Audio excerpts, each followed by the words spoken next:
ఆర్థిక శాఖ మార్చులు 2024-2025 సంవత్సరపు బడ్జెట్ను ప్రవేశపెడతారు. ధన్యవాదాలు అధ్యక్ష. 2024-25 ఆర్థిక సంవత్సరానికి గాను మన రాష్ట్ర వార్షిక బడ్జెట్ను మీ అనుమతితో గౌరవ సభ ముందు ఉంచుతున్నాను అధ్యక్ష. ఈరోజు నేను ప్రవేశపెడుతున్న బడ్జెట్ ప్రతిపాదనల ప్రాముఖ్యత అంకెలకు మించినది. మన రాష్ట్రాన్ని కాపాడాలని అపూర్వమైన తీర్పునిచ్చిన ప్రజల సంకల్పానికి ఇది ప్రతిబింబం. ప్రభుత్వం ఏర్పడిన వెంటనే గత ప్రభుత్వ దుష్పరిపాలన వలన మన రాష్ట్రానికి జరిగిన నష్టాన్ని ప్రజలకు తెలియజేయడం మా ప్రభుత్వ నైతిక కర్తవ్యం. మా ప్రభుత్వం వెలువరించిన 7 శ్వేతపత్రాల ద్వారా ఇది జరిగింది. సమిష్టి అవగాహనకు అవసరమైన అంశాలపై బహిరంగ చర్చను ప్రోత్సహించడం, రాష్ట్ర పునర్నిర్మాణ ప్రక్రియలో మద్దతు కూడగట్టడం వీటి ఉద్దేశం. ఈరోజు మన రాష్ట్రం ఎదుర్కొంటున్న సవాళ్లు రాష్ట్ర ఆర్థిక వ్యవహారాల దుర్వినియోగం, రాష్ట్ర వనరుల మళ్లింపు, లోపభూయిష్టమైన ఎక్సైజ్ మరియు ఇసుక విధానాల వలన సహజ వనరుల దోపిడీ వలన రాష్ట్ర ఆదాయానికి గండిపడడం, ప్రభుత్వ పన్నులను దారి మళ్లించడం ద్వారా రాబోయే 25 సంవత్సరాల భవిష్యత్తు ఆదాయాన్ని గణనీయంగా తగ్గించడం, పరిమితికి మించి రుణాలను అధిక వడ్డీ రేట్లకు తీసుకోవడం, కేంద్ర ప్రభుత్వ మార్గదర్శకాలను ఉల్లంఘించి రుణాలను తీసుకోవడం, కేంద్ర ప్రాయోజిత పథకాల నిధుల మళ్లింపు, పిల్లల పౌష్టికాహారం కోసం చిక్కి వైద్య సామగ్రి వంటి ముఖ్యమైన పథకాలకు చెల్లింపులు నిలుపుదల, స్థానిక సంస్థల నిధుల మళ్లింపు, ఉద్యోగులకు పేరుకుపోయిన బకాయిలు, వివిధ పనులకు చెందినటువంటి బిల్లుల బకాయిలు, అన్ని ప్రాజెక్టులను స్తంభింపజేయడం ద్వారా నీటిపారుదల రంగం పతనం, ఇంధన రంగం విధ్వంసం, కొత్తగా బ్యాంకింగేతర ఆర్థిక సంస్థను ఏర్పాటు ద్వారా కార్పొరేషన్ల నిధుల మళ్లింపు. పై పేర్కొన్న కారణాల వలన దేశంలో తొలిసారిగా ఆర్థిక గందరగోళ పరిస్థితులు ఎదురయ్యాయి. కంట్రోలర్ అండ్ ఆడిటర్ జనరల్ వారి నివేదికలో రాష్ట్ర ఆర్థిక పరిస్థితిపై ప్రతికూలంగా వ్యాఖ్యానించడం జరిగింది. నేడు రాష్ట్ర ఆర్థిక వ్యవస్థ పతనం అంచున ఉంది. మన రాష్ట్ర ఆర్థిక వ్యవస్థను పునఃప్రారంభించి రాష్ట్ర ప్రగతిని పునర్నిర్మించడం నేటి తరం చేతుల్లో ఉంది. గౌరవ ముఖ్యమంత్రి శ్రీ నారా చంద్రబాబు నాయుడు గారి ప్రేరణే మాకు చోదక శక్తి. ఈ సందర్భంగా వారి మాటలను ఉదహరించాలని అనుకుంటున్నాను. ప్రతి సంక్షోభాన్ని అంకిత భావంతో, సృజనాత్మకతతో, నిబద్ధత మరియు కృషితో అవకాశంగా మార్చుకోండి అని. మే 24 జూన్ నెలలో జరిగిన సార్వత్రిక మరియు రాష్ట్ర శాసనసభ ఎన్నికలలో మన రాష్ట్ర ప్రజలు మా సంకీర్ణ ప్రభుత్వానికి అపూర్వమైన తీర్పునిచ్చారు. 57% ఓట్లతో 175 సీట్లకు గాను 164 సీట్లు రావడం మాకు దక్కిన గౌరవం. అసాధారణమైన ఆధిక్యతతో 93% సీట్లని మేము గెలవగలిగాం. గత ప్రభుత్వ దుర్మార్గ పాలనకు వ్యతిరేకంగా ప్రజలు చేసిన విప్లవ ప్రకటన ఇది. ఇదే సమయంలో మా ఎన్డీఏ ప్రభుత్వానికి లభించిన అద్భుతమైన ఈ ఆధిక్యత గౌరవనీయ ముఖ్యమంత్రి శ్రీ నారా చంద్రబాబు నాయుడు గారు, గౌరవనీయ ఉప ముఖ్యమంత్రి శ్రీ కొణిదెల పవన్ కళ్యాణ్ గారు మరియు గౌరవనీయ భారత ప్రధానమంత్రి శ్రీ నరేంద్ర మోడీ గారి నాయకత్వం మరియు ప్రతిభపై ప్రజలకు ఉన్న నమ్మకానికి ఇది నిదర్శనం. గౌరవ ముఖ్యమంత్రి నారా చంద్రబాబు నాయుడు గారి నాయకత్వానికి, దూరదృష్టికి మరియు ప్రజాసేవ పట్ల ఆయనకున్న అంకిత భావానికి, మన రాష్ట్ర ప్రజలు ఆయన మీద ఉంచినటువంటి అపరిమితమైన విశ్వాసానికి ఈ విజయం ఒక తార్కాణం. మన రాష్ట్ర అభివృద్ధి కోసం ఆయన ఎల్లప్పుడూ కృషి చేస్తూనే ఉన్నారు. తన అద్భుతమైన పనితీరు, నిజాయితీ మరియు సాంకేతికత పట్ల ఉన్న సమగ్ర అవగాహన, ఆధునీకరణ మరియు సాంకేతిక ఆధారిత భవిష్యత్తు కోసం వారు చూపిన దార్శనికత వారి పేరుతో పాటు మన రాష్ట్ర ప్రతిష్టను కూడా పెంపొందింపజేశాయి. మన గౌరవ సభలో ముఖ్యమంత్రి గారు 1995లోనే ఆర్థిక మంత్రిగా తన తొలి బడ్జెట్ ప్రసంగంలో ఇలా అన్నారు. వారి మొదటిసారి ఆర్థిక శాఖ మంత్రిగా చేసినటువంటి మాటలను వారి మాటల్లోనే, అధ్యక్ష, అభివృద్ధి సాధించాలంటే సామర్థ్యంతో కూడిన అమలుపరిచే విధానాలుంటే తప్ప ప్రయోజనం గల ఫలితాలు సాధించలేం. ప్రపంచవ్యాప్తంగా సాగుతున్న సమాచార విప్లవం వలన కలిగిన లాభాలను మరియు అవకాశాలను వినియోగించుకోవడానికి వీలుగా మా పాలనా యంత్రాంగాన్ని పునర్వ్యవస్థీకరించాలన్నది మా ఆశయం. పరిపాలనకు చెందిన అన్ని రంగాలలోనూ కంప్యూటర్ల వినియోగానికి ఒక బృహత్ కార్యక్రమాన్ని చేపట్టాలని భావిస్తున్నాం. ఇది మన కళ్ళ ముందు ఈరోజు కనపడుతుంది అధ్యక్ష. ఆయన పరిపాలనా అనుభవంలోని మైలురాయి అంశాలు ఇప్పుడు చెప్పబోయే విషయాలు నిర్ధారిస్తాయి. 1995 నుండి 99 వరకు ముఖ్యమంత్రిగా ఆయన మొదటి పదవీ కాలం గణనీయమైన ఆర్థిక సంస్కరణలు, మౌలిక సదుపాయాలు అభివృద్ధి మరియు సమాచార సాంకేతిక పరిశ్రమల అభివృద్ధితో గుర్తింపు పొందింది. ఆయన ప్రగతిశీల నాయకత్వంలో ఉమ్మడి ఆంధ్రప్రదేశ్ దేశానికే చక్కటి అభివృద్ధి నమూనాగా నిలిచింది. ఉమ్మడి ఆంధ్రప్రదేశ్ రాష్ట్రాన్ని వ్యవసాయ ఆధారిత రాష్ట్రం నుంచి సాంకేతిక పరిజ్ఞానానికి మూల స్తంభంగా మరియు సమాచార సాంకేతిక సేవల కేంద్రంగా మార్చడంలో ఆయన కీలక పాత్ర పోషించారు. ఆయన చేపట్టిన అనేక విధానాలు మరియు పాలనా కార్యక్రమాలు తర్వాతి కాలంలో జాతీయ విధానాలుగా రూపొందించుకున్నాయి. రేపటి రోజున దేశం చేసే ఆలోచన ఆంధ్రప్రదేశ్ ఈరోజే చేస్తుంది అనే పేరుని తీసుకొచ్చారు. ప్రస్తుతం అభివృద్ధి చెందుతున్న సాఫ్ట్వేర్ పరిశ్రమకు హైదరాబాద్లో ఆనాడే పునాది వేయడం ద్వారా హైదరాబాద్ను ప్రపంచ సాంకేతిక సమాచార పటంలో అగ్రస్థానానికి చేర్చడంలో ఆయన పాత్ర మరువలేనిది. ఇంజనీరింగ్ కళాశాలలు మరియు సమాచార సాంకేతిక రంగాలలో ఆయన చేసిన విధానపరమైన నిర్ణయాలు మన రాష్ట్ర ప్రజలకు ప్రపంచవ్యాప్తంగా అవకాశాలు కల్పించాయి. ఈ కారణంగా గ్రామీణ ప్రాంతాలకు చెందిన సామాన్య ప్రజలు సైతం ప్రపంచవ్యాప్తంగా విజయ శిఖరాలను అధిరోహించగలిగారు. నేడు అమెరికాతో పాటు అనేక ఇతర దేశాలలో ప్రవాసాంధ్రులు అత్యధిక తలసరి ఆదాయం కలిగిన వారుగా స్థిరపడ్డారు. 2014 జూన్ నెలలో ఉమ్మడి ఆంధ్రప్రదేశ్ను అన్యాయంగా, అశాస్త్రీయంగా మరియు అప్రజాస్వామికంగా ఒక శాశ్వత రాజధాని లేకుండా విభజించడం వలన రాష్ట్రం సంక్షోభంలో కూరుకుపోయి ఆర్థికంగా నిలదొక్కుకోలేని అవశేష రాష్ట్రంగా ఉండిపోయింది. రాష్ట్ర విభజనను మన ప్రజలపై బలవంతంగా రుద్దారని చెప్పడం ఎంత మాత్రం అతిశయోక్తి కాదు. మన రాష్ట్రాన్ని పునర్నిర్మాణ దిశగా మరియు సుసంపన్న దిశగా తీసుకువచ్చే బాధ్యతను మన నాయకుడు గౌరవ ముఖ్యమంత్రి శ్రీ నారా చంద్రబాబు నాయుడు గారు తన భుజస్కంధాలపైన వేసుకున్నారు. ఆయన పరివర్తనాత్మక నాయకత్వంలో దీర్ఘకాలిక మరియు స్వల్పకాలిక ప్రణాళికలను అమలు చేసి అవశేష రాష్ట్రాన్ని విభజన దుష్ప్రభావం నుండి తప్పించి అభివృద్ధి పథంలో నడిపించారు. 2014 నుంచి 19 వరకు వ్యవసాయం, పరిశ్రమలు, సేవలు, నీటిపారుదల, రోడ్లు, భవనాలు, ఉపాధి కల్పన తదితర రంగాలలో బహుముఖ వ్యూహాన్ని రూపొందించారు. Kia Motors, hero Motors, Asian paints వంటి భారీ పరిశ్రమలను మన రాష్ట్రం ఆకర్షించింది. పట్టిసీమ ఎత్తిపోతల పథకం దేశంలోనే రికార్డు సమయంలో అనగా కేవలం ఏడాది కాలంలోనే పూర్తి అయిన తొలి నదుల అనుసంధాన ప్రాజెక్టుగా రికార్డు సృష్టించింది. సులభతర వ్యాపార నిర్వహణ ర్యాంకింగ్లో మన రాష్ట్రం మొదటి స్థానం సాధించి 5 ఏళ్లలో అగ్రస్థానంలో నిలిచింది. ఇంధన రంగంలో సంస్కరణలు తీసుకురావడంతో పాటు పునరుత్పాదక ఇంధనాన్ని ప్రోత్సహించడం ద్వారా 2018 నాటికి మన రాష్ట్రం ఇంధన మిగులు రాష్ట్రంగా నిలిచింది. బహుముఖ వ్యూహం ఫలితంగా మన రాష్ట్రం సంక్షేమంతో కూడిన సుస్థిర ఆర్థికాభివృద్ధి పథకంలో పయనించింది. అయితే 2019 తర్వాత జరిగిన పరిణామాలు మన రాష్ట్ర చరిత్రలో ఒక చీకటి దిశగా చెప్పుకోవచ్చు. 2014-19 మధ్య కాలంలో జరిగిన ఆర్థికాభివృద్ధి వృధా అయింది. గత ప్రభుత్వం 2019లో తన పదవీ కాలాన్ని ఎంతో విధ్వంసకర ధోరణితో ప్రారంభించింది. ప్రజావేదికను కూల్చేసింది. విద్యుత్ కొనుగోలు ఒప్పందాలను రద్దు చేసింది. 3 రాజధానుల నమూనాతో ప్రజలను అయోమయానికి గురిచేసింది. పారిశ్రామిక వ్యతిరేక విధానాన్ని అనుసరించింది. పెట్టుబడిదారుల విశ్వాసాన్ని మరియు రాష్ట్ర బ్రాండ్ విలువను దెబ్బతీసింది. నీటిపారుదల రంగాన్ని పూర్తిగా విస్మరించింది. కేంద్ర ప్రభుత్వ అభిప్రాయానికి విరుద్ధంగా కార్యనిర్వాహక సంస్థను మార్చడం ద్వారా పోలవరం ప్రాజెక్టు నిర్మాణాన్ని నిలిపేసింది. ఈ చర్యల వల్ల డయాఫ్రమ్ గోడకు నష్టం కలిగి ప్రాజెక్టు జాప్యానికి దారితీసింది. పన్నులు చెల్లిస్తూ మరియు ఉపాధి కల్పిస్తూ రాష్ట్రాభివృద్ధికి దోహదపడే పరిశ్రమలు మన రాష్ట్రాన్ని వదిలి వెళ్లిపోయాయి. ఈ చర్యలు పెట్టుబడిదారులను మరియు ప్రపంచ ఆర్థిక సంస్థలను రాష్ట్రంలో స్థిరమైన పెట్టుబడులు పెట్టనివ్వకుండా చేశాయి.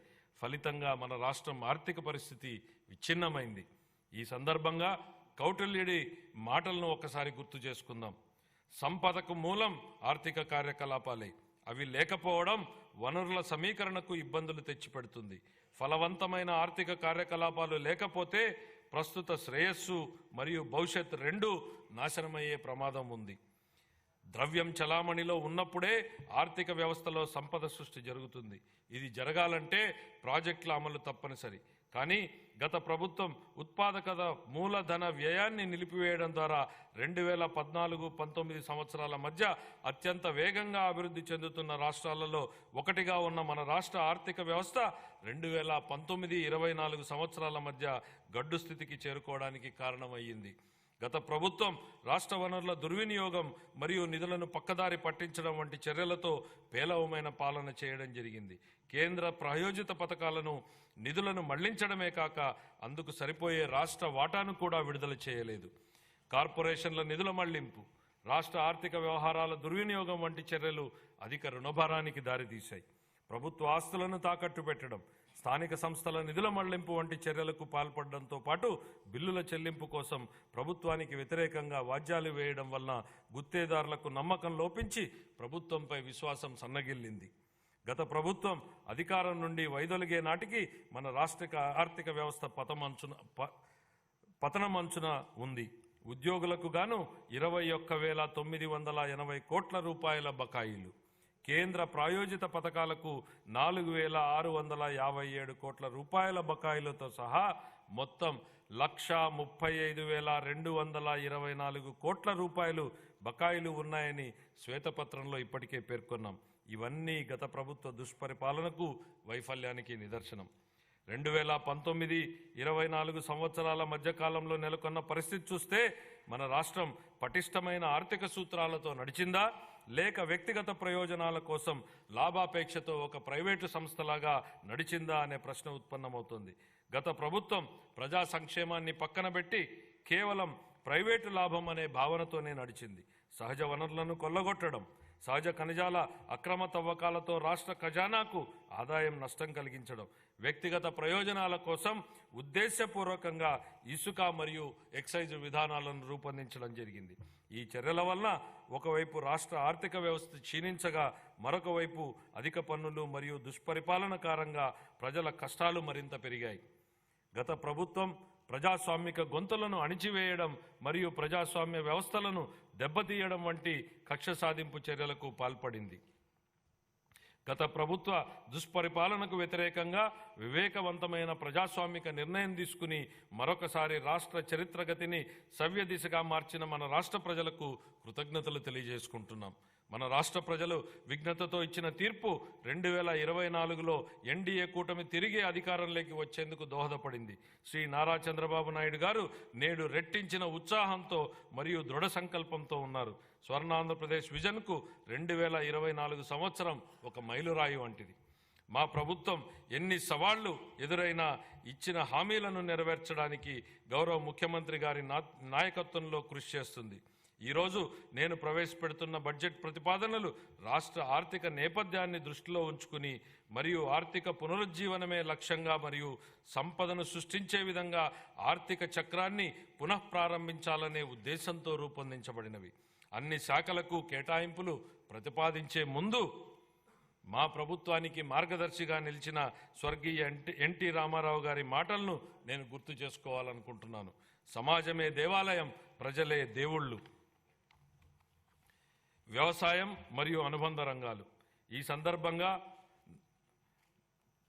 నాకు తెలుగు పునరుజ్జీవనోద్యమ పితామహుడిగా పేరు పొందిన కందుకూరి వీరేశలింగం గారి ఆలోచనలు గుర్తుకొస్తున్నాయి. వ్యవసాయం చేసే చేతులకు మనం సాయం అందించాలి, అదే దేశ సౌభాగ్యానికి మార్గం. మా ప్రభుత్వానికి వ్యవసాయ రంగ అభివృద్ధి మరియు రైతుల సంక్షేమమే అత్యంత ప్రాధాన్యం. మా వ్యవసాయ శాఖ మంత్రి గారు 2024-25 వ్యవసాయ బడ్జెట్ను ప్రవేశపెట్టేటప్పుడు వ్యవసాయ అభివృద్ధికి మా ప్రభుత్వం చేపట్టిన విధానాలను పూర్తిగా వివరిస్తారు. సూపర్ 6 హామీలలో భాగంగా మా ప్రభుత్వం అన్నదాత సుఖీభవ, ప్రధానమంత్రి కిసాన్ పథకం ద్వారా అర్హులైన రైతులకు పెట్టుబడి సాయం ప్రకటించింది. మా ప్రభుత్వం రైతుల సమగ్రాభివృద్ధికి పొలం పిలుస్తోంది.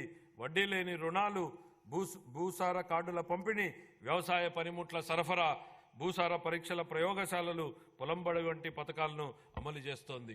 2024-25 ఆర్థిక సంవత్సరం రబీ కాలం నుండి పంటల బీమా పథకాన్ని సవరించడం మరియు స్వచ్ఛంద నమూనాని అవలంబించడం వలన రైతులు వారి వారి వ్యక్తిగత అవసరాల ఆధారంగా ఈ పథకాలలో పాల్గొనే స్వేచ్ఛను, వెసులుబాటును కల్పించడం జరిగింది.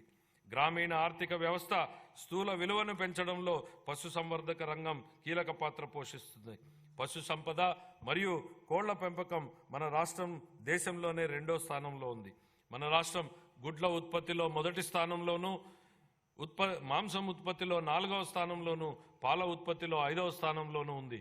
వివిధ పథకాల కింద పశువులకు ఆశ్రయం, గ్రాసం మరియు వైద్య సహాయం అందించడం ద్వారా పశు సంపదను పెంచుతూ పశువులకు రక్షణ మరియు సంరక్షణ కల్పించాలని మా ప్రభుత్వం తీర్మానించుకుంది. పశువుల ద్వారా జీవనోపాధిని పొందుతున్నటువంటి యాదవులు, కురబలు, కురుమలు మరియు ఇతర వర్గాల ఆదాయాన్ని పెంచడానికి మా ప్రభుత్వం కృతనిశ్చయంతో ఉంది. పశు బీమా పథకాన్ని అమలు చేయడం ద్వారా ప్రభుత్వం ఈ వర్గాల జీవనోపాధికి రక్షణ కల్పిస్తోంది. సాంప్రదాయ మత్స్యకారుల చేపల చెరువులను లీజుకు తీసుకోకుండా గత ప్రభుత్వం ఉత్తర్వులను జారీ చేసింది. దశాబ్దాలుగా చేపల చెరువులపై ఆధారపడి జీవనం సాగిస్తున్న మత్స్యకారుల ప్రయోజనాలను పరిరక్షించడానికి మా ప్రభుత్వం ఆ ఉత్తర్వులను ఉపసంహరించింది. 23,000 చేపలకు, వేటకు అనువైన బోట్లకు మా ప్రభుత్వం రాయితీపై డీజిల్ను అందిస్తోంది. వ్యవసాయ మరియు అనుబంధ రంగాలను ప్రోత్సహించడంలోనూ, గ్రామీణ ప్రాంతాల అభివృద్ధిలోనూ సహకార రంగం కీలక పాత్రను పోషించే సామర్థ్యాన్ని కలిగి ఉంది. ప్రాథమిక వ్యవసాయ పరపతి సంఘాలను కంప్యూటరీకరణ చేయడం ద్వారా బలోపేతం చేసి రైతులకు ఆర్థిక సమీకరణను పెంచడం జరుగుతుంది. 2024-25 ఆర్థిక సంవత్సరంలో వ్యవసాయ మరియు అనుబంధ రంగాలకు 11,855 కోట్ల రూపాయల కేటాయింపును ప్రతిపాదిస్తున్నాను. సంక్షేమం. మన గౌరవ ముఖ్యమంత్రి గారు సంక్షేమం గురించి ఇలా అంటుంటారు: ప్రజలు ఎల్లప్పుడూ సంక్షేమం మరియు అభివృద్ధి, సుపరిపాలనను కోరుకుంటారు. వాటిని అందిస్తున్నంత కాలం ప్రజలు మనతోనే ఉంటారు. సంక్షేమం మరియు అభివృద్ధిని సమతుల్యం చేయాలనే విశ్వాసం 3 దశాబ్దాల కింద 1995లో ఉమ్మడి ఆంధ్రప్రదేశ్ రాష్ట్ర ఆర్థిక మంత్రిగా ఆయన చేసిన తొలి బడ్జెట్ ప్రసంగం నుంచే మనకు స్పష్టమవుతుంది అధ్యక్ష. ఆయన మాటల్లోనే స్థూలంగా చెప్పాలంటే మా ప్రభుత్వ ప్రధాన ఆశయం పేదరిక నిర్మూలన, బడుగుల సంక్షేమమే మా పరమావధి. పేదల సంక్షేమానికే మా ప్రభుత్వం సర్వదా అంకితం. అంత మాత్రాన రాష్ట్ర సర్వతోముఖాభివృద్ధి కుంటుపడనిస్తామని అనుకోవద్దు. ఆ పని ఎప్పటికీ జరగదు. నిధుల కొరత కారణంగా ఏ అభివృద్ధి కార్యక్రమం కుంటుపడరాదన్నది మా ధ్యేయం. అలా కుంటుపడకుండా కృషి చేస్తాం. విద్యాభివృద్ధి, సామాజిక ఆర్థికాభివృద్ధి, సంక్షేమం మరియు హక్కుల పరిరక్షణ కోసం వివిధ పథకాలను అమలు చేయడం ద్వారా అన్ని సామాజిక వర్గాల అభివృద్ధికి మా ప్రభుత్వం కట్టుబడి ఉంది.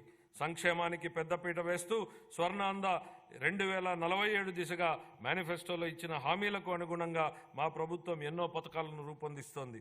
మేనిఫెస్టోలో ఇచ్చిన హామీ మేరకు అధికారం చేపట్టిన వెంటనే సామాజిక భద్రత పెన్షన్ను 3,000 రూపాయల నుండి 4,000కు పెంచడం జరిగింది. ఎన్టీఆర్ భరోసా పెన్షన్ పథకం ద్వారా 64,38,000 మంది పెన్షన్దారులకు నెలకు 4,000 నుండి 15,000 రూపాయల వరకు పెన్షన్లు అందుతున్నాయి. మా ప్రభుత్వం అధికారంలోకి వచ్చిన మొదటి నెలలోనే ఎన్టీఆర్ భరోసా పథకం కింద 4,400 కోట్ల రూపాయలు, అలాగే 24 జూన్ నుండి ఇప్పటి వరకు మొత్తం 15,218 కోట్ల రూపాయలు విడుదల చేయబడ్డాయి. కళాశాలల నుండి ధృవపత్రాలు పొందేందుకు విద్యార్థులకు ఇబ్బందులు తలెత్తకుండా ఉండేందుకు మెట్రిక్ అనంతర ఉపకార వేతనాలను నేరుగా కళాశాల ఖాతాలలోకే విడుదల చేస్తోంది. గత ప్రభుత్వం మిగిల్చిన పెండింగ్ ఫీజు రీయింబర్స్మెంట్ బకాయిలను కూడా దశల వారీగా విడుదల చేసేందుకు ప్రయత్నాలు జరుగుతున్నాయి. మా ప్రభుత్వ పథకాలు మాలదాసరి, మాదిగ, రెల్లి, అరుంధతీయ మరియు ఇతర షెడ్యూల్డ్ కులాల వర్గాలకు మేలు చేస్తాయి. రజకులు, దూదేకులు, నాయీ బ్రాహ్మణుల వంటి సాంప్రదాయ వృత్తి సమూహకాలకు ఆధునిక వృత్తి పద్ధతుల ద్వారా వారి జీవనోపాధిని పెంపొందించడానికి ఆర్థిక సహాయం అందించాలని ప్రతిపాదించబడింది. సాంప్రదాయకంగా నైపుణ్యం కలిగిన నేత కార్మికులకు వారి నైపుణ్యాలను మెరుగుపరచడానికి వీలుగా ఆర్థిక సహాయం కూడా అందించడం జరుగుతోంది. మా ప్రభుత్వ పథకాలు వడ్డెర, వాల్మీకి, గౌడ, కళింగ, గవర, పద్మశాలి, బెస్త, సగర, ఉప్పర వంటి వెనుకబడినటువంటి తరగతులకు లబ్ధి చేకూరుస్తాయి. షెడ్యూల్ తెగల కుటుంబాలకు సాధికారతకు మా ప్రభుత్వం పూర్తిగా కట్టుబడి ఉంది. గిరిజన వర్గాల సంక్షేమం కోసం పోస్ట్ మెట్రిక్ ఉపకార వేతనాలు, ఆర్టీఎఫ్, ఎంటీఎఫ్, అంబేద్కర్ విద్యానిధి మొదలైన ముఖ్య పథకాలను అమలు చేయడం జరుగుతోంది. గిరిజన ప్రాంతాలలో మౌలిక సదుపాయాల అంతరాలను పూడ్చడంతో పాటు నాణ్యమైన విద్య, పౌష్టిక ఆహారం మరియు ఆరోగ్య సంరక్షణ మరియు గిరిజన వర్గాల ఆర్థికాభివృద్ధిపై కూడా మా ప్రభుత్వం ప్రత్యేక దృష్టిని సారించనుంది. వివిధ పథకాల ద్వారా అల్పసంఖ్యాక వర్గాలకు ఆర్థిక కార్యకలాపాలలోనూ మరియు ఉపాధి కల్పించడంలోనూ సమాన భాగస్వామ్యం లభించేలా మా ప్రభుత్వం చూస్తోంది. వారి విదేశీ విద్యకు, అలాగే ఇమాంలకు, మౌజంలకు మరియు పాస్టర్లకు ప్రోత్సాహకాలు ఇవ్వాలని ప్రతిపాదించడం జరిగింది. 2024-25 ఆర్థిక సంవత్సరంలో షెడ్యూల్డ్ కులాల కాంపోనెంట్కు 18,497 కోట్ల రూపాయలు, షెడ్యూల్డ్ తెగల కాంపోనెంట్కు 7,557 కోట్ల రూపాయలు, వెనుకబడిన తరగతుల కాంపోనెంట్కు 39,007 కోట్ల రూపాయలు, అల్పసంఖ్యాక వర్గాల సంక్షేమానికి 4,376 కోట్ల రూపాయల్ని కేటాయించాలని నేను ప్రతిపాదిస్తున్నాను. మహిళా అభివృద్ధి మరియు శిశు సంక్షేమం. డాక్టర్ బిఆర్ అంబేద్కర్ గారు మహిళా సాధికారత ప్రాముఖ్యతను నొక్కి ఇలా అన్నారు: మహిళలు సాధించిన పురోగతి స్థాయిని బట్టి నేను సమాజం యొక్క పురోగతిని కొలుస్తాను అని.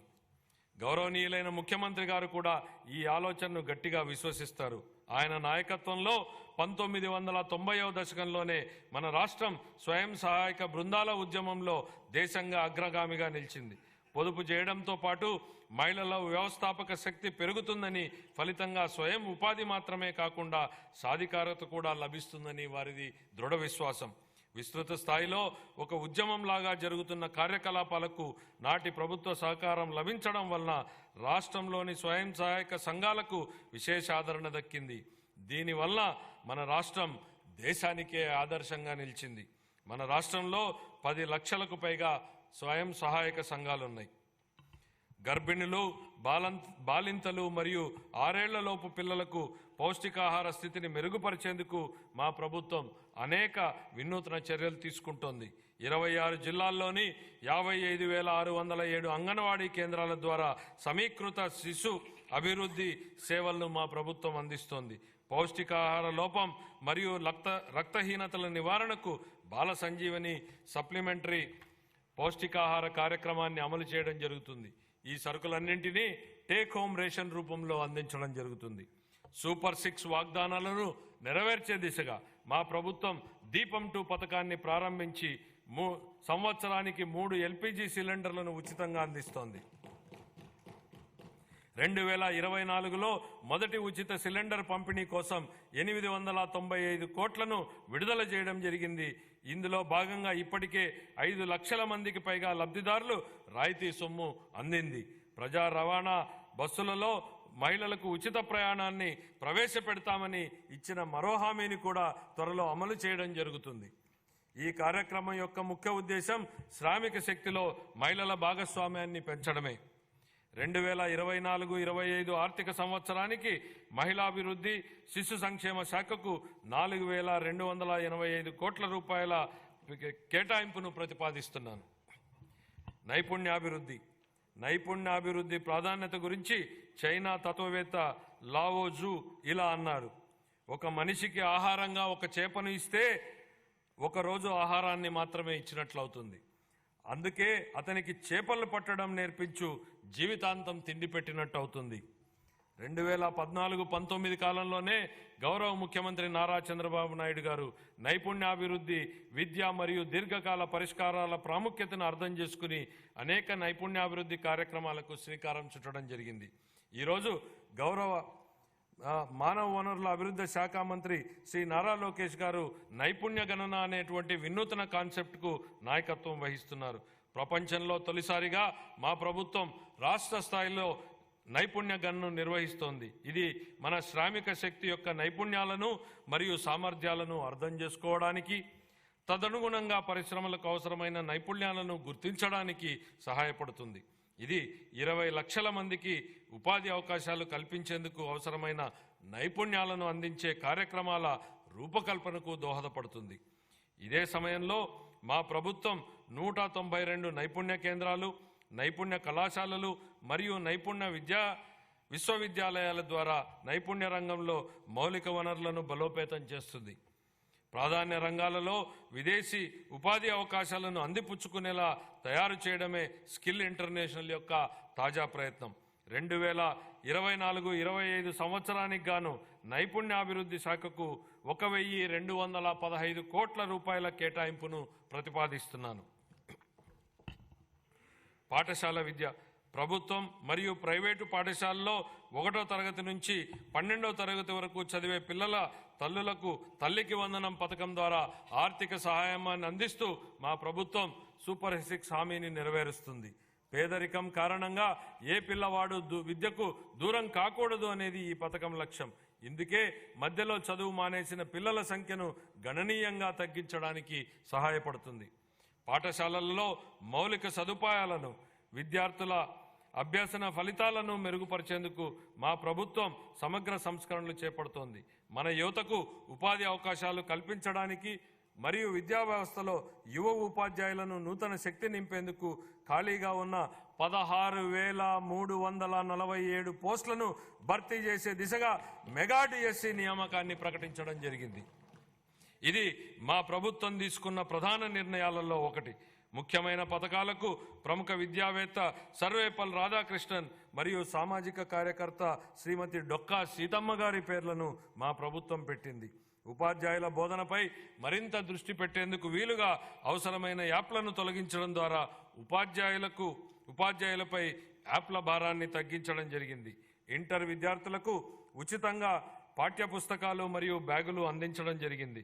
2024-25 ఆర్థిక సంవత్సరానికి గాను పాఠశాల విద్యాశాఖకు 29,909 కోట్ల రూపాయల కేటాయింపును ప్రతిపాదిస్తున్నాను. ఉన్నత విద్య. స్వర్ణాంధ్ర విజన్ 2047లో భాగంగా మా ప్రభుత్వం రాష్ట్రంలోని అన్ని విశ్వవిద్యాలయాలను బలోపేతం చేయడానికి, ఖాళీగా ఉన్న పోస్టులను భర్తీ చేయడానికి జాతీయ సంస్థాగత స్థాయి చట్రంలో అత్యున్నత స్థాయి విశ్వవిద్యాలయాలుగా అవతరించడానికి చొరవ తీసుకుంటోంది. అమరావతి, తిరుపతి మరియు విశాఖపట్నంలో కనీసం 3 విజ్ఞాన నగరాలను ఏర్పాటు చేయాలని మా ప్రభుత్వం లక్ష్యంగా పెట్టుకుంది. నాణ్యమైన విద్యకు అత్యంత నైపుణ్యం కలిగిన అధ్యాపకులు అవసరమని గుర్తించి వచ్చే 3 ఏళ్లలో 18,000 మంది అధ్యాపకులకు శిక్షణాభివృద్ధి కార్యక్రమాలను ప్రతిపాదించడం జరిగింది. 2024 డిసెంబర్ నుండి 2.5 లక్షల మందికి పైగా విద్యార్థులకు వృత్తి శిక్షణను సులభతరం చేయడానికి NASSCOM, future skills, edu skills, sales force, Microsoft వంటి ప్రతిష్టాత్మక సంస్థలతో మా ప్రభుత్వం అవగాహన ఒప్పందాలను కుదుర్చుకుంది. సమాచార సాంకేతిక మరియు ఆధారిత రంగాలు, బ్యాంకింగ్, ఆర్థిక సేవలు, బీమా సేవలు, వనరులను సమకూర్చే సేవలు, చిల్లర వర్తకము మరియు ఆరోగ్య సంరక్షణ వంటి వివిధ రంగాలలో 5,000 రూపాయల నుండి 15,000 రూపాయల మధ్య వేతనాన్ని అందించే అప్రెంటిస్షిప్తో కూడిన డిగ్రీ విద్యను మా ప్రభుత్వం ప్రవేశపెట్టింది. 2024 ఆర్థిక సంవత్సరానికి గాను ఉన్నత విద్యాశాఖకు 2,326 కోట్ల రూపాయల కేటాయింపును ప్రతిపాదిస్తున్నాను. ఆరోగ్య సంరక్షణ. పౌరులకు సరసమైన మరియు నాణ్యమైన ఆరోగ్య సంరక్షణ సేవలను సకాలంలో అందించడం మా ప్రభుత్వం యొక్క మొదటి ప్రాధాన్యత.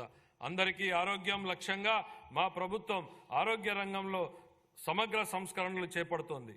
హృదయ సంబంధ వ్యాధులు పెరుగుతున్న దృష్ట్యా అవసరమైన పరికరాలు మరియు మానవ వనరుల శిక్షణ అందించడం ద్వారా స్టెమీ ప్రోగ్రాంని ప్రారంభించాలని యోచిస్తున్నాం. రాష్ట్ర వ్యాప్తంగా సమగ్ర క్యాన్సర్ స్క్రీనింగ్ కార్యక్రమాన్ని ప్రారంభించడం ద్వారా క్యాన్సర్ కేసులను గుర్తించి వైద్య కళాశాలల్లో వైద్యం కోసం చేరే సౌకర్యాన్ని కల్పించింది. పాఠశాల ఆరోగ్య కార్యక్రమం కింద అంగన్వాడీ పిల్లలకు మరియు 18 సంవత్సరాల లోపు ఉన్న పాఠశాల విద్యార్థులకు పుట్టుకతో వచ్చిన లోపాలు, పోషకాల లోపం వలన వచ్చేటువంటి వ్యాధులు, మందకొడి అభివృద్ధి మరియు వైకల్యం అనే 4 లోపాలను గుర్తించడం కోసం పరీక్షలు చేయబడుతున్నాయి. రాష్ట్రంలో ప్రాథమిక ఆరోగ్య కేంద్రాల నుంచి సాధారణ ఆసుపత్రుల వరకు అన్ని రకాల వైద్య సదుపాయాలను మెరుగుపరచడం జరుగుతుంది. మా ప్రభుత్వం డాక్టర్ ఎన్టీఆర్ వైద్య సేవా ట్రస్ట్ వంటి ప్రతిష్టాత్మక కార్యక్రమాలు, 108 మరియు 104 ఆరోగ్య సేవల పునరుద్ధరణ మరియు జాతీయ ఆరోగ్య మిషన్ కింద కుటుంబ సంక్షేమ కార్యక్రమాలను సమగ్రంగా అమలు చేయడం జరుగుతుంది. మాతా శిశు సంక్షేమ సంరక్షణలో జాతీయ సగటు కంటే మన రాష్ట్ర సగటు మెరుగ్గా ఉంది. తల్లులు మరియు పిల్లల శ్రేయస్సును పెంచే కార్యక్రమాలను అమలు చేయడం ద్వారా దీన్ని మరింత మెరుగుపరచడానికి చర్యలు తీసుకుంటున్నాం. 2024-25 ఆర్థిక సంవత్సరానికి గాని వైద్య ఆరోగ్య శాఖ కోసం 18,421 కోట్ల రూపాయల కేటాయింపును ప్రతిపాదిస్తున్నాను. పంచాయతీరాజ్ మరియు గ్రామీణాభివృద్ధి. మహాత్మా గాంధీ ఇలా అన్నారు, భారతదేశ ఆత్మ గ్రామాలలో ఉంటుంది అని. గౌరవనీయ ఉప ముఖ్యమంత్రి శ్రీ కొణిదెల పవన్ కళ్యాణ్ గారి సమర్థ నాయకత్వంలో స్థానిక స్వపరిపాలన నిజమైన స్ఫూర్తితో ప్రోత్సహించడం ద్వారా పంచాయతీరాజ్ వ్యవస్థకు పూర్వవైభవం తీసుకురావడానికి ఇప్పటికే మా ప్రభుత్వం చాలా కార్యక్రమాలు చేపట్టింది. ప్రణాళిక ప్రక్రియలో భాగంగా అన్ని గ్రామ పంచాయతీల క్రియాశీలక భాగస్వామ్యంతో ఉపాధి హామీ పథకం ఆమోదం కోసం ఆగస్టు 23న ఒకే రోజులో 13,326 గ్రామాలలో పంచాయతీలలో ప్రత్యేక గ్రామ సభలు నిర్వహించడం అనేది ఒక ప్రపంచ రికార్డు. మన రాష్ట్రంలోని అన్ని గ్రామాలలో సిమెంట్ రహదారులను ప్రారంభించడంతో కార్యాచరణ ప్రణాళిక అమలు ప్రారంభమైంది. స్వాతంత్ర దినోత్సవం మరియు గణతంత్ర దినోత్సవాల నిర్వహణ ఖర్చుల క్రితం చిన్న పంచాయతీలకు 100 రూపాయల నుండి 10,000 రూపాయలకు, పెద్ద పంచాయతీలకు 250 రూపాయల నుండి 25,000 రూపాయలకు పెంచి సర్పంచుల ఆత్మగౌరవాన్ని పునరుద్ధరించడం జరిగింది. స్వర్ణ పంచాయతీల కార్యక్రమం కింద పంచాయతీల అభివృద్ధికి ప్రభుత్వం దార్శనిక ప్రణాళికను చేపట్టింది. 2024 మార్చి నుండి పంచాయతీరాజ్ సంస్థలకు రావాల్సిన 15వ ఆర్థిక సంఘం నిధులను 998 కోట్ల రూపాయలను ప్రభుత్వం 24 ఆగస్టు నెలలో విడుదల చేయడం జరిగింది. గ్రామీణ పేదలకు సుస్థిర జీవనోపాధిని అందించడానికి మరియు గ్రామీణ ప్రాంతాలలో మన్నికైన ఆస్తులు సృష్టించడానికి మా ప్రభుత్వం మహాత్మా గాంధీ జాతీయ గ్రామీణ ఉపాధి హామీ పథకం కింద 16 శాఖల సమన్వయంతో వివిధ వినూతన కార్యక్రమాలని అమలు చేస్తోంది. 2024-25 సంవత్సరంలో ఇప్పటి వరకు 1.2 మిలియన్లకు పైగా కుటుంబాలకు 100 రోజుల వేతన పరిధిని ఉపాధిని పొందాయి.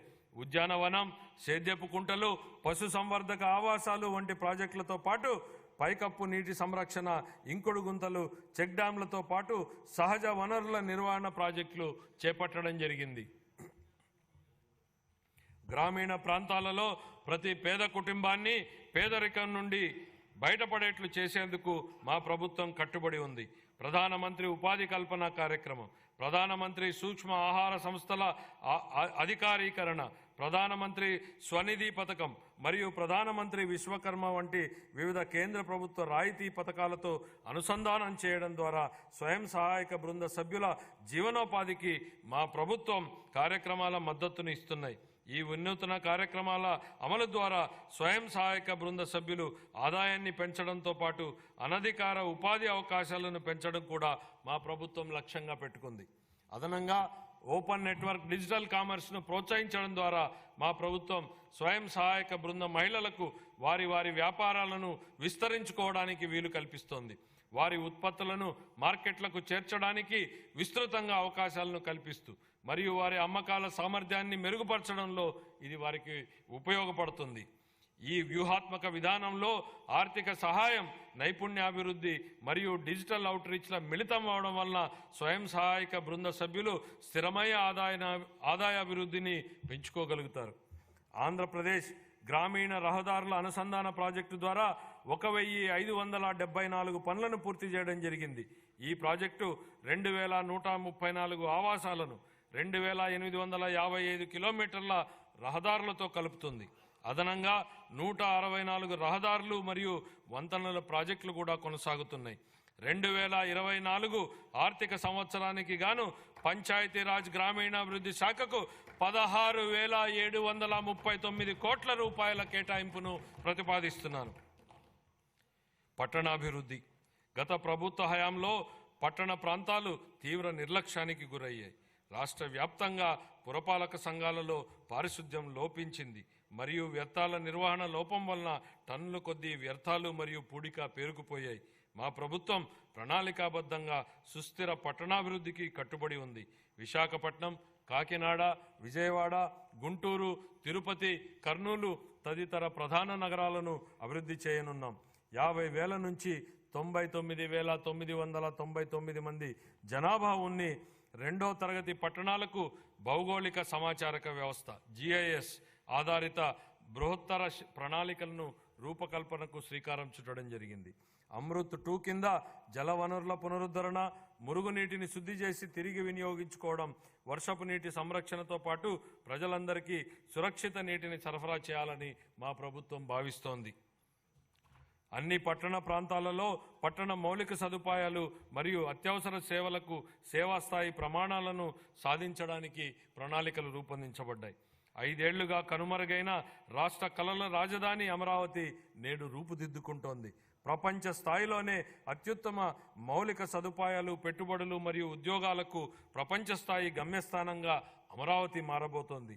అత్యంత నివాసయోగ్యమైన, సమర్థవంతమైన మరియు సుస్థిరమైన హరిత నగరంగా అమరావతిని తీర్చిదిద్దేందుకు మా ప్రభుత్వ ప్రణాళికలు దోహదపడ్డాయి.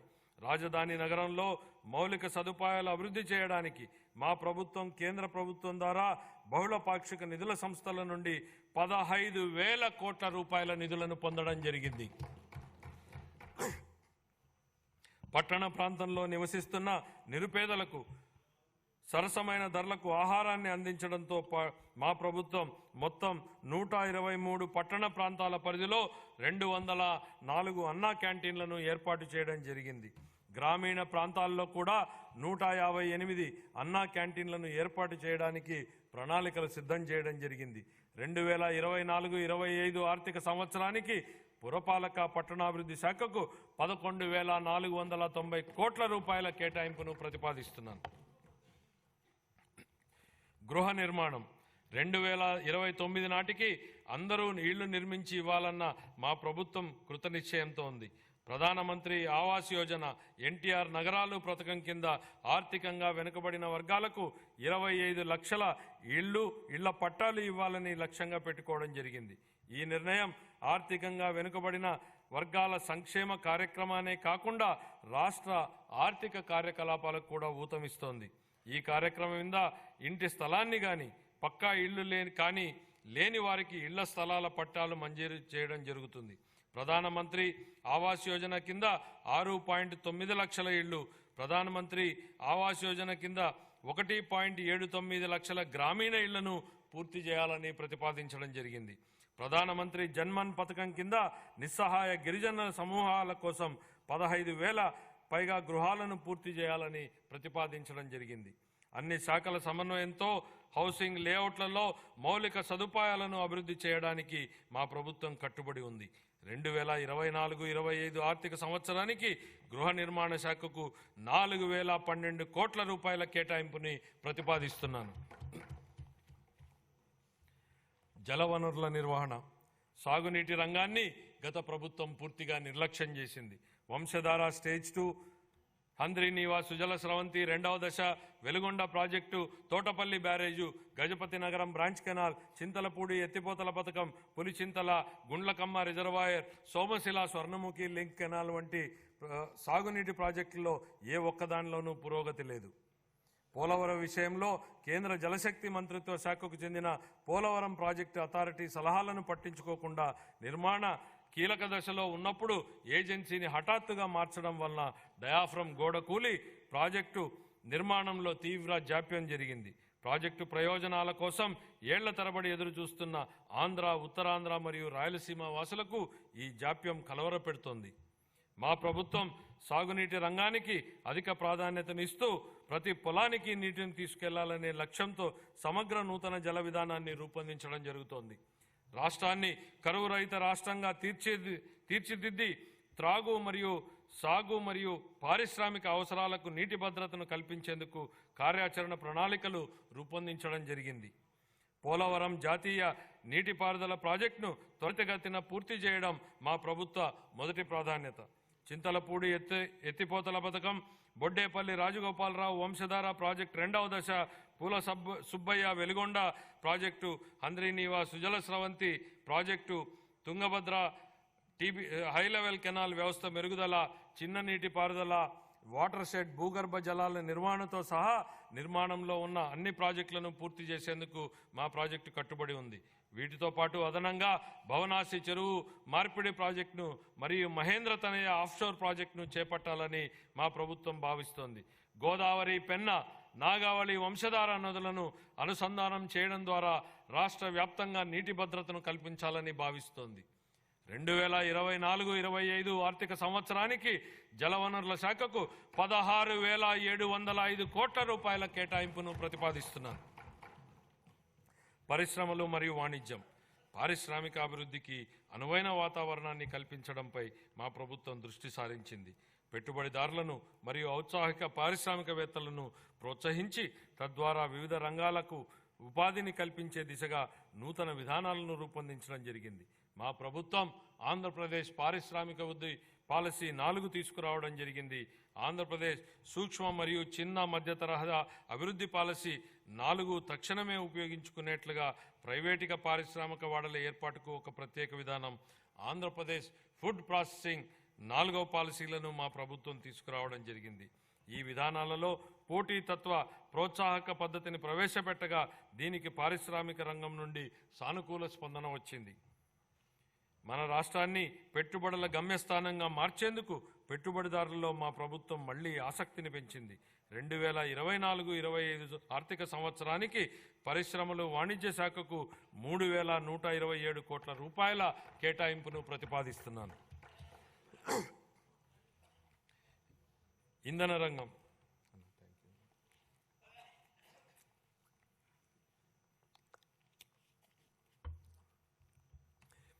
గత ప్రభుత్వ విధ్వంస చర్యల ఫలితంగానే ఇంధన రంగం నాశనమైంది. గత ప్రభుత్వం ప్రమాణ స్వీకారోత్సవ వేదిక నుండే విద్యుత్ కొనుగోలు ఒప్పందాలను రద్దు చేస్తున్నట్లు ప్రకటించడం ద్వారా ఈ విధ్వంసం ప్రారంభమైంది. ఈ చర్య రాష్ట్ర ఇంధన రంగ పునాదులను కదిలించింది. అంతేకాక ఇంధన రంగ విస్తరణ ప్రణాళికలను విచ్ఛిన్నం చేయడం ద్వారా విద్యుత్ కొరతకు కారణమయ్యింది. తత్ఫలితంగా అధిక ధరలతో విద్యుత్తును కొనుగోలు చేయాల్సి వచ్చింది. అంతిమంగా గత ప్రభుత్వాల తప్పిదాల వల్ల నేడు వినియోగదారులకు ట్రూ అప్ ఛార్జీల పేరుతో విద్యుత్ కోసం అధిక ధరకు చెల్లించాల్సి వస్తోంది. ఈ నష్టాన్ని పూడ్చడానికి వినియోగదారులకు తక్కువ ఖర్చుతో వారంలో అన్ని రోజులు 24 గంటల పాటు నిరంతరాయమైన నాణ్యమైన విద్యుత్తును సరఫరా చేయడానికి మా ప్రభుత్వం కట్టుబడి ఉంది. రాష్ట్రంలో సుస్థిరత, ఇంధన పరివర్తన మరియు క్లీన్ ఎనర్జీ సాంకేతికతలను ప్రోత్సహించేందుకు నూతన సమగ్ర ఆంధ్రప్రదేశ్ సమీకృత క్లీన్ ఎనర్జీ విధానం 2024ను ప్రకటించడం జరిగింది. పునరుత్పాదక ఇంధనం, పంపుడు స్టోరేజ్ పవర్, హరిత హైడ్రోజన్ మరియు దాని ఉత్పన్నాలను ప్రోత్సహించడానికి కొత్త విధానం మార్గాన్ని సుగమం చేస్తుంది. అంతేకాక రాష్ట్రాన్ని పెట్టుబడులు ఆకర్షించే గమ్యస్థానంగా కూడా మారుస్తుంది. మా ప్రభుత్వం ఆక్వా రైతులకు తక్కువ ధరకే విద్యుత్తును సరఫరా చేస్తూ షెడ్యూల్డ్ కులాలు మరియు షెడ్యూల్డ్ తెగల వారి కాలనీలో ప్రతి ఇంటికి నెలకు 400 యూనిట్ల ఉచిత విద్యుత్తును అందిస్తోంది. ధోబీ ఘాట్లకు, అలాగే దారిద్ర్య రేఖకు దిగువనున్న రజక సామాజిక వర్గం వారు నిర్వహిస్తున్న లాండ్రీలకు, దారిద్ర్య రేఖకు దిగువనున్న నాయీ బ్రాహ్మణులు చౌరశాలలకు, దారిద్ర్య రేఖకు దిగువనున్న స్వర్ణకారుల దుకాణాలకు, దారిద్ర్య రేఖకు దిగువనున్న అత్యంత వెనుకబడిన కులాలకు మరియు చేనేత కార్మికులకు ఉచితంగా లేదా రాయితీపై విద్యుత్ అందించబడుతోంది. 2024-25 ఆర్థిక సంవత్సరానికి గాను ఇంధన శాఖకు 8,207 కోట్ల రూపాయల కేటాయింపును ప్రతిపాదిస్తున్నాను.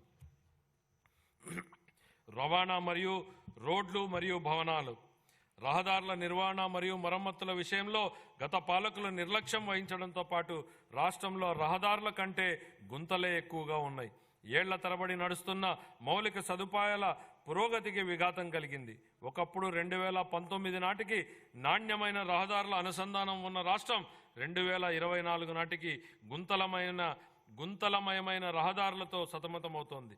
సంక్రాంతి నాటికి రాష్ట్రంలో అన్ని రహదారులు గుంతలు లేకుండా ఉండాలనే లక్ష్యంతో మన గౌరవ ముఖ్యమంత్రి గారు గుంతలు లేని రహదారుల ఆంధ్రప్రదేశ్ అనే మిషన్కు శ్రీకారం చుట్టారు. వీటి పునర్నిర్మాణ ప్రయత్నాలు జరుగుతున్నాయి. అనుసంధానతను మరింత బలోపేతం చేయడానికి గతిశక్తి కార్యక్రమానికి అనుగుణంగా రాష్ట్ర రహదారి మౌలిక సదుపాయాలను జాతీయ గ్రిడ్తో మా ప్రభుత్వం అనుసంధానం చేస్తోంది. Amaravati outer ring road project గత ప్రభుత్వ హయాంలో నిలిచిపోయింది. 189 కిలోమీటర్ల పొడవైన Amaravati outer ring road express way పునరుద్ధరణకు కేంద్ర ప్రభుత్వం ఆమోదం తెలిపింది. ఈ ప్రాజెక్టు రాజధానిని రాష్ట్రంలో ఇతర ప్రాంతాలతో అనుసంధానం చేస్తుంది.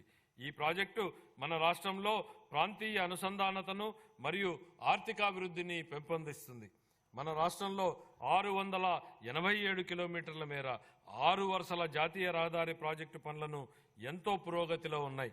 వీటిలో బెంగళూరు కడప విజయవాడ, రాయపూర్ విశాఖపట్నం, చిత్తూరు తాడ్చూరు, రేణిగుంట నాయుడుపేట, విజయవాడ పశ్చిమ బైపాస్, నాయుడుపేట తూర్పు కనుపూరు వంటి ముఖ్యమైన రహదారులు ఉన్నాయి.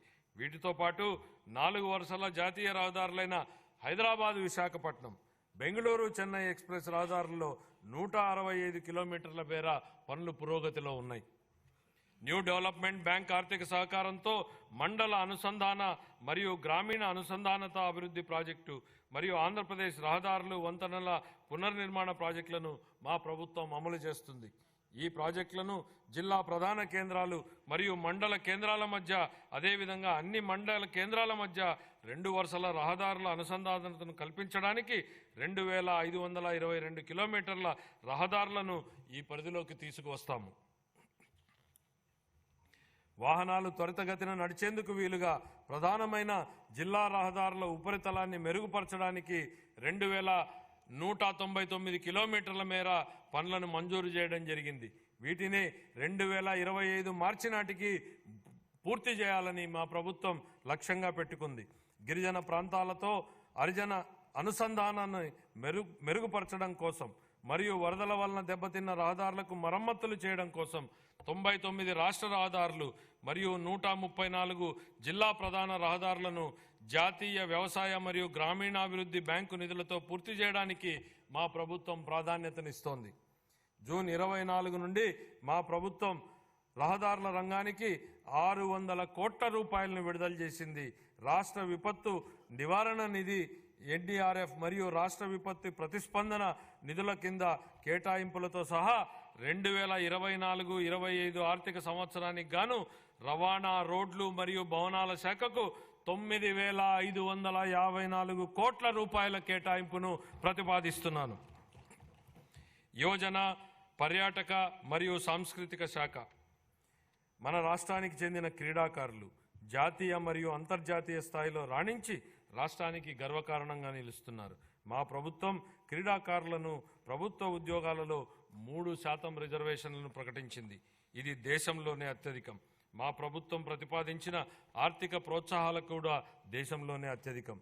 అందరికీ క్రీడలు, ప్రతిభను పెంపొందించడం, స్పోర్ట్స్ ఎకోసిస్టమ్, క్రీడా సంస్కృతి మరియు పర్యావరణ వ్యవసాయ క్షేత్రస్థాయి నుంచి అంతర్జాతీయ స్థాయి వరకు బలోపేతం చేయడం అనే 4 వ్యూహాత్మక స్తంభాలతో కొత్త క్రీడా విధానం 24-29 కాలానికి మా ప్రభుత్వం తీసుకొస్తోంది. ఆర్థిక మరియు సామాజిక అభివృద్ధి కోసం క్రీడలను ప్రోత్సహించడం మరియు ఆరోగ్యకరమైన జీవనం కోసం క్రీడలను ప్రజా ఉద్యమంగా మార్చడంపై మా ప్రభుత్వ క్రీడల విధానం దృష్టి సారిస్తుంది. గౌరవ ముఖ్యమంత్రి గారు పర్యాటక రంగానికి పరిశ్రమ హోదాను కల్పించారు. ఇది ఒక చారిత్రాత్మక చర్య. ఇది ప్రైవేటు పెట్టుబడులను గణనీయంగా ఆకర్షించే విధంగా రాష్ట్ర సామర్థ్యాన్ని మరింత పెంచింది. మన రాష్ట్రంలో పర్యాటక రంగం ఉద్యోగాల కల్పనకు ఒక గొప్ప వరం. ఆధ్యాత్మిక పర్యాటక రంగాన్ని ప్రోత్సహించడం ద్వారా పర్యాటక రంగాన్ని అభివృద్ధి చేయడానికి మా ప్రభుత్వం ప్రణాళికలు రూపొందిస్తోంది. పర్యావరణ మరియు వివిధ పర్యాటక ప్రదేశాలను ఏకకాలంలో అనుసంధానించే విధంగా పరిశ్రమ, పర్యాటక రంగాన్ని, సముద్ర తీరక పర్యాటక కేంద్రాలను, ఆరోగ్య పర్యాటక కేంద్రాలను, చారిత్రాత్మక వారసత్వ ప్రదేశాలను అభివృద్ధి చేయడం ద్వారా పర్యాటక రంగాన్ని ప్రోత్సహించడాన్ని మా ప్రభుత్వం లక్ష్యంగా పెట్టుకుంది. 2024-25 ఆర్థిక సంవత్సరానికి యువజన పర్యాటక మరియు సాంస్కృతిక శాఖకు 322 కోట్ల రూపాయల కేటాయింపును ప్రతిపాదిస్తున్నాం.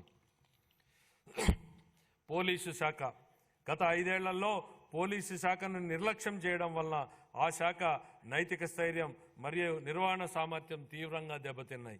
ముఖ్యంగా తగినన్ని అలవెన్సులు చెల్లించకపోవడం వలన మరియు ఉద్యోగుల బకాయిలను చెల్లించకపోవడం వలన పోలీసు శాఖ ఉద్యోగుల్లో తీవ్ర ఇబ్బందులకు గురయ్యారు. వాహనాల లభ్యత తక్కువగా ఉండడం, గస్తీ వాహనాలకు నిర్వహణ లేకపోవడం మరియు పోలీసు బలగాలను తక్కువ వనరులతో నడిపించడం వలన వారు ఎంతో ఒత్తిడికి లోనయ్యారు. ఇది ప్రజా అవసరాల కోసం మరియు వేగంగా మరియు సమర్థవంతంగా స్పందించే వారి సామర్థ్యానికి ఆటంకం కలిగించింది. సీసీ కెమెరాల నిర్వహణ వంటి సాధారణ పనులకు కూడా గత ప్రభుత్వం నిధులను అవసరమైన మేరకు విడుదల చేయలేదు.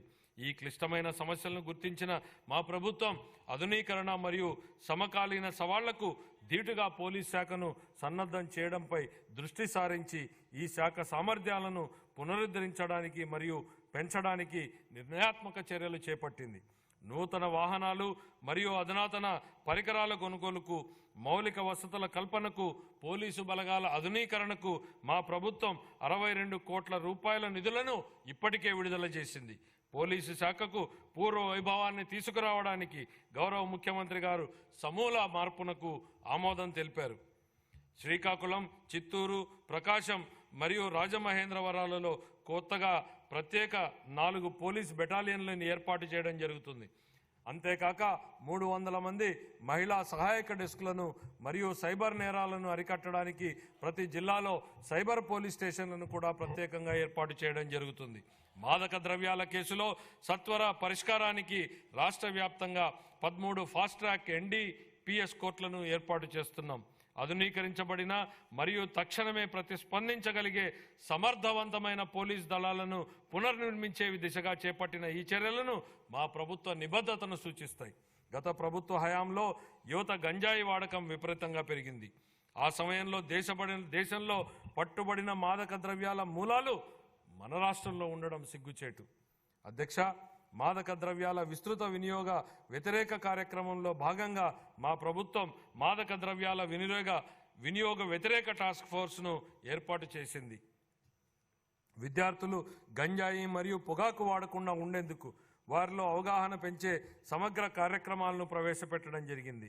ఈ మాదక ద్రవ్యాలు మరియు పొగాకు వ్యతిరేక కార్యక్రమాలు క్రియాశీలక పాత్రను పోషించేందుకు ఉన్నత విద్యా సంస్థల్లోని 3172 యూనిట్లకు శిక్షణ ఇచ్చేందుకు ప్రణాళికలు రూపొందిస్తున్నామని గౌరవ సభకు తెలియజేస్తున్నాను. 2024-25 ఆర్థిక సంవత్సరానికి గాను పోలీసు శాఖకు 8495 కోట్ల రూపాయల కేటాయింపును ప్రతిపాదిస్తున్నాను. పర్యావరణం, అటవీ మరియు శాస్త్ర సాంకేతిక పరిజ్ఞానం, జాతీయ ప్రమాణాలకు ధీటుగా పచ్చదనాన్ని మెరుగుపరచడం ద్వారా పౌరులకు సుస్థిర జీవన ఆవాసాల కల్పనకు మా ప్రభుత్వం కృషి చేస్తోంది. ఈ దిశగా వనం ప్రకృతి పిలుస్తోంది, తీర ప్రాంత ఆవాసాల అభివృద్ధి, మడ అడవుల పెంపకం మొదలైన పథకాల ద్వారా స్థిరమైన ఆదాయ కల్పన జరుగుతోంది. అన్ని శాఖల మరియు వివిధ వర్గాల ప్రజల భాగస్వామ్యం మరియు కేంద్ర రాష్ట్ర పథకాల నిధుల సమీకరణ ద్వారా ఇది జరుగుతోంది. పరిశుభ్రమైన మరియు ఆరోగ్యకరమైన నగరాల కోసం బహిరంగ ప్రదేశాలలో పచ్చదనాన్ని ఇచ్చే నగర వనాలను నిర్వహించడం మరియు విస్తరించడం ద్వారా వాతావరణ మార్పులను తట్టుకునే నగరాలను అభివృద్ధి చేయడానికి నగర వనం పథకాన్ని మా ప్రభుత్వం అమలు చేస్తోంది. 2024-25 ఆర్థిక సంవత్సరానికి గాను పర్యావరణ, అటవీ, శాస్త్ర సాంకేతిక శాఖకు 687 కోట్ల రూపాయల కేటాయింపును ప్రతిపాదిస్తున్నాను. 2022-23 ఖాతాలు.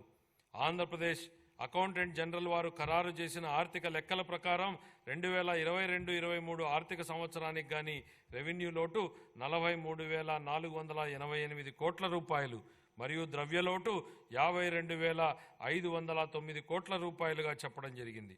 రెవెన్యూ లోటు మరియు ద్రవ్యలోటు వరుసగా 3.3% గాను 3.98% గాను ఉన్నాయి.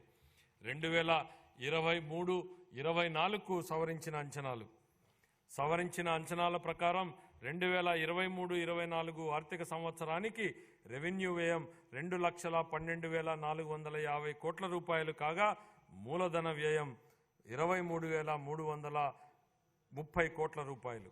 2023-24 ఆర్థిక సంవత్సరంలో రెవెన్యూ లోటు దాదాపు 38,682 కోట్ల రూపాయలు కాగా ఇదే కాలానికి ద్రవ్యలోటు దాదాపు 62,720 కోట్ల రూపాయలు. ఇది రాష్ట్ర స్థూల దేశీయ ఉత్పత్తిలో వరుసగా 2.65% మరియు 4.3% ఉన్నాయి. 2024-25 బడ్జెట్ అంచనాలు. 2024-25 ఆర్థిక సంవత్సరానికి నేను 2,94,427.25 కోట్ల రూపాయల వ్యయాన్ని ప్రతిపాదిస్తున్నాను.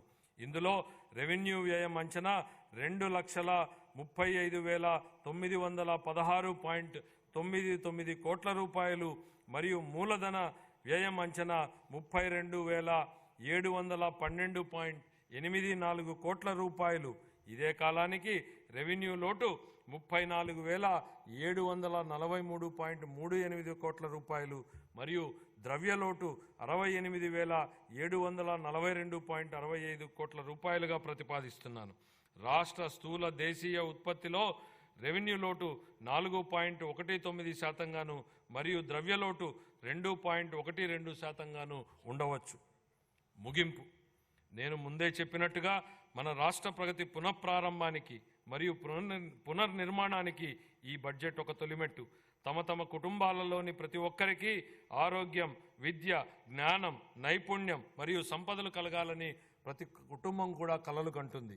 ఈ కలలు సాకారం అవ్వడానికి మా ప్రభుత్వం కట్టుబడి ఉంది. మన రాష్ట్ర ప్రజలు వారి ఆశలు నెరవేర్చుకునేటందుకు అపూర్వమైన తీర్పునిచ్చారు. ప్రజలు మేమిచ్చిన హామీలపై నమ్మకం ఉంచారు. ఈ హామీలను నిలబెట్టుకోవాల్సినటువంటి బాధ్యత మా ప్రభుత్వంపై ఉంది. మా ప్రభుత్వం ముందున్న ఈ సవాళ్లను గౌరవ ముఖ్యమంత్రి గారి నాయకత్వంలో మేము అధిగమించగలమని విశ్వసిస్తున్నాం. స్వర్ణాంధ్రలో జీవించాలనే ప్రజల ఆశలను సాకారం చేయడానికి మా ప్రభుత్వ నిబద్ధతను పునరుద్ఘాటిస్తున్నాను. సరళమైన ప్రభుత్వం, ప్రతిభావంతమైన పాలన అనే సూత్రంతో పాలనను క్రమబద్ధీకరించడమే మా ప్రభుత్వ లక్ష్యం. స్వామి వివేకానందుడి స్ఫూర్తిదాయకమైన మాటలతో నా ప్రసంగాన్ని ముగిస్తున్నాను. మనం ఎలా ఉన్నామో దానికి మనమే బాధ్యులం. మనం ఎలా ఉండాలనుకున్నా అలా మనల్ని తయారు చేసుకునే శక్తి మనకుంది.